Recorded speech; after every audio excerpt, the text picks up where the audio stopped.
1 week ago tonight, hundreds of people from the small communities of Fairdale and Rochelle in north central Illinois were in stunned disbelief after a deadly EF4 tornado tore through their towns and damaged or destroyed their homes and businesses. CBS 2's Jeremy Ross went back to the disaster area to see how the cleanup and rebuilding are going.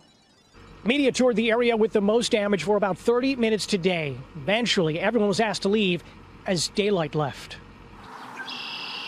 At sunset, neighbors aren't allowed in this part of Fairdale. It remains too dangerous after dark, a quiet disaster area.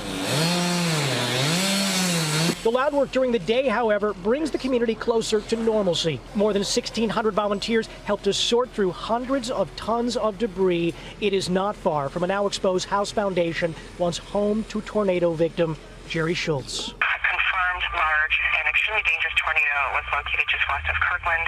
The calm of the dispatcher is a sharp contrast to the violent storm. The Tom Bell farm was completely destroyed. It'll take until next week to remove what the tornado turned into debris. I think they're right there in that box. As a result, volunteers turned this school bus garage into a makeshift store. Neighbors grab items donated to make ends meet.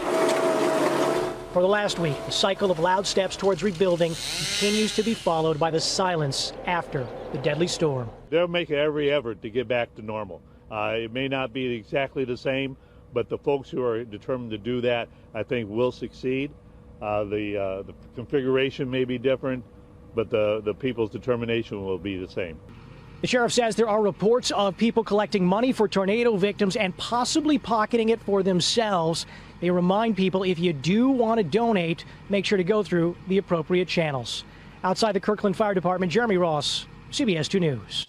Thanks, Jeremy. And one of those appropriate channels is the Red Cross. CBS 2 is partnering with the Red Cross. You can send a donation to them by calling 1-800-RED-CROSS, or you go to redcross.org/il/Chicago, or you can text the word Red Cross to 90999.